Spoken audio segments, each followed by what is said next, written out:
vanhu vanodanana vazochalama vaboma pato ngoma dzedu dzakudiwa mheno nevangoni chingogara wavataurira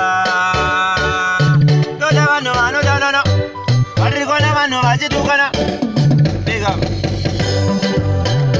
kwese kwandaenda ndaienda navo zvese zvandaiita navo ndave ndatorasika mwari wangu ndisingazivi ndiri kutamba nevavengi vangu ndave ndatorasika mwari wangu ndichitopara ndichitoti ndine vamwe vangu kwese kwandaenda navo zvese zvandaiita navo ndave ndatorasika mwari wangu ndisingazivi ndiri kutamba nevavengi vangu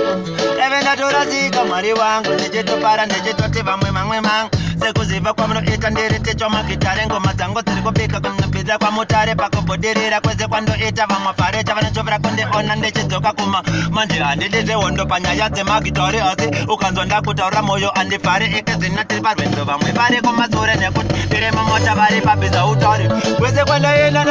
navo zvese zvandaita navo ndave